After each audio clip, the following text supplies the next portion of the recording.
diberi juga hadiah kesyirikannya. Begitu juga orang-orang yang mau beriman kepada Allah Ta'ala, diberi juga hadiah keimanan kepadanya, iaitu kepahaman yang baik, kepahaman yang mantap, iaitu janji Allah Ta'ala kepada sesiapa yang mau mempelajari mata pelajaran Al-Mutahid. Bagi orang-orang yang tak mau mempelajari mata pelajaran Al-Mutahid, maka dia nampak lain. Wa nufiha fis-suri fa izahum minal ajdasi ila rabbihim. Dia nampak lain, tiupan lain, ditunggu yang lain. Yang meniupkan kamu itu adalah kepahaman Al-Mutahid, supaya kamu bangun sedang semula. Bukan tiupan itu menghancurkan kamu, tidak. Tiupan itu menghancurkan orang-orang yang tidak suka. Macam tu makna dia.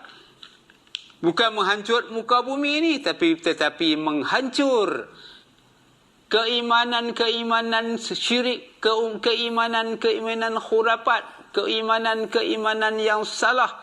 Itu makna tiupan-tiupan.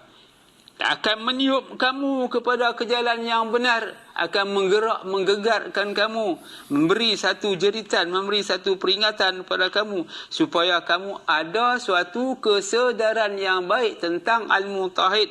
Dinamakan wa nufiha fis-suri fa izahum minal ajdasi ila rabbihim yansilun. Janganlah dianggapkan tiupan ini nak tunggu lagi akan datang. Hari-hari sejak daripada Zulu sampai sekarang, daripada zaman Nabi Muhammad sampai sekarang, tiupan sangkakala, perkataan ini dah lama dah pun. Tak pernah pun berlaku tiupan. Tiupan sebenar-benarnya ialah tak lain tak bukan asyhadu an la ilaha illallah wa asyhadu anna Muhammadar Rasulullah. Inilah dia tiupan sangkakala yang menggegarkan seluruh muka bumi, yang menggegak seluruh manusia, yang menggegak tak kira siapa yang mendengar, sama ada tak kira apa bangsa, apa juga kaum. Apabila dia mendengar perkataan ini, apabila dia cuba mencari isi maksud yang sebenarnya, menggegarkan. Inilah tiupan sangkakala yang amat dahsyat, memancar di muka bumi di luar muka bumi, satu juzuk tubuh badan setiap individu. Samalah juga macam itu makna dia.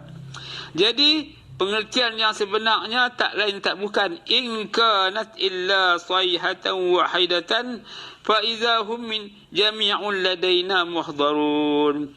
Tiada adalah teriakan itu melainkan sekali saja, maka tiba-tiba mereka semua berada di muka bumi yang rata. Dikumpulkan. Sekali teriakan saja.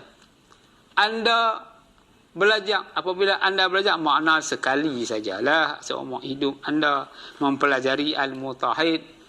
Sekali anda belajar, sekali faham, anda dapat membebaskan diri anda daripada satu keadaan yang syirik, iaitu khurafat, syirik jali, syirik jali, syirik yang terang. Jadi dikumpulkan, maka pada hari itu seorang tidak akan dirugikan. Setelah anda faham, anda dapat jawab. Tak ada suatu pun kerugian yang berlaku pada anda. Anda dapat perhati setelah anda memahami Al-Mutahid. Oleh itu, supaya anda memahami Al-Mutahid, bila saya sebut di sini Al-Mutahid, At-Tauhid, kebanyakannya tidak memahami.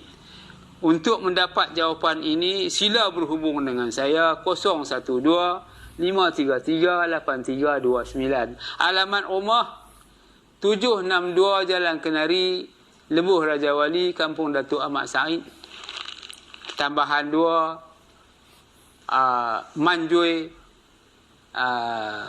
Ipoh, Darul Ridwan. Di dalam hal ini beberapa orang lagi tanya orang-orang ahli yang dah lama belajar Al-Mutahid berkenaan dengan syirik. Syirik jali, syirik khafi, khafiul khafi ilal khafi.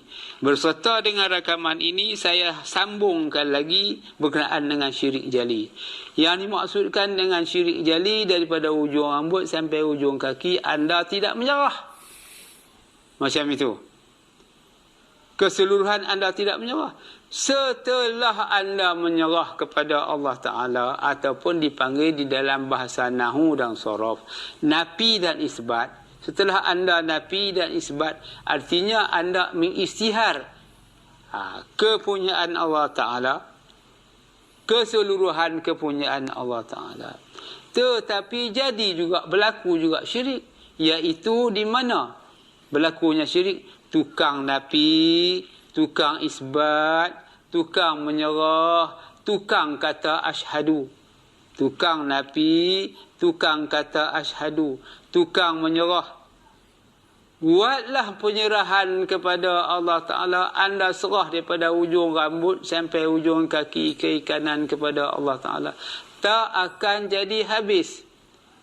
Kerana tukang serah tu ada berkeupayaan menyerah. Tak jadi habis.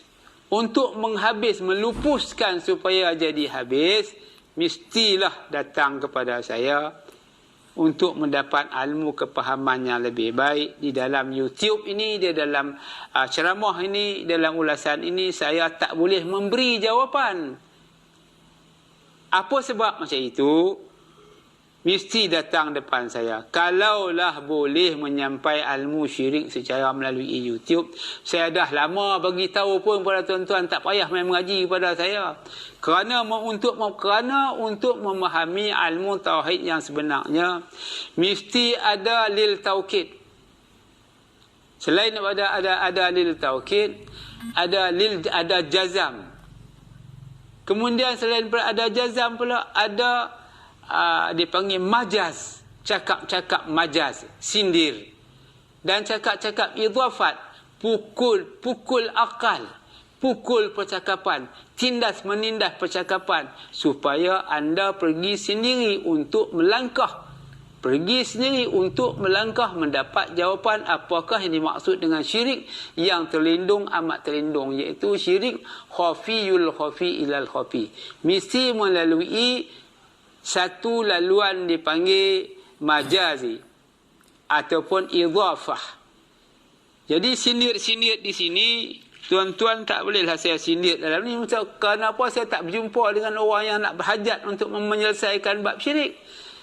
Siapa yang berhajat ingin menyelesaikan bab syirik, sila datang jumpa dengan saya.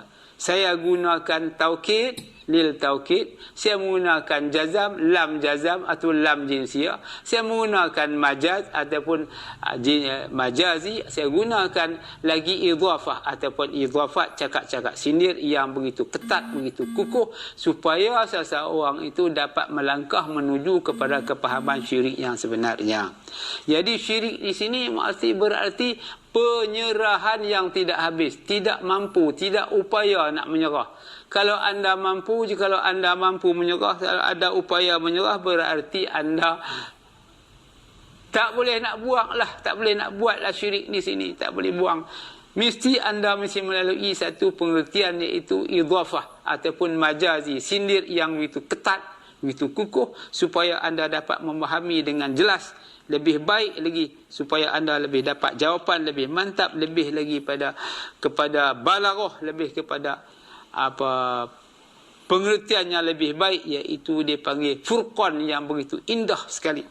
Kami turunkan Quran itu berbahasa Arab pada bulan Ramadan. Syahrul Ramadan alladzi unzila fihi al-Quran hudan linnas wa bayyinatin minal huda wal furqan. Kami turunkan Quran itu pada bulan Ramadan supaya sebagai petunjuk pada manusia, bagi sesiapa yang mau menerima petunjuk, dan kami kemaskinikan Quran itu dengan furqan. Oleh itu hendaklah tuan-tuan ambil satu kepahaman.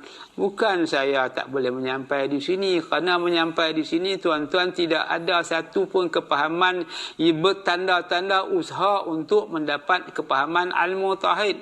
Hanya seolah-olah saya saja paksa tuan-tuan mendapat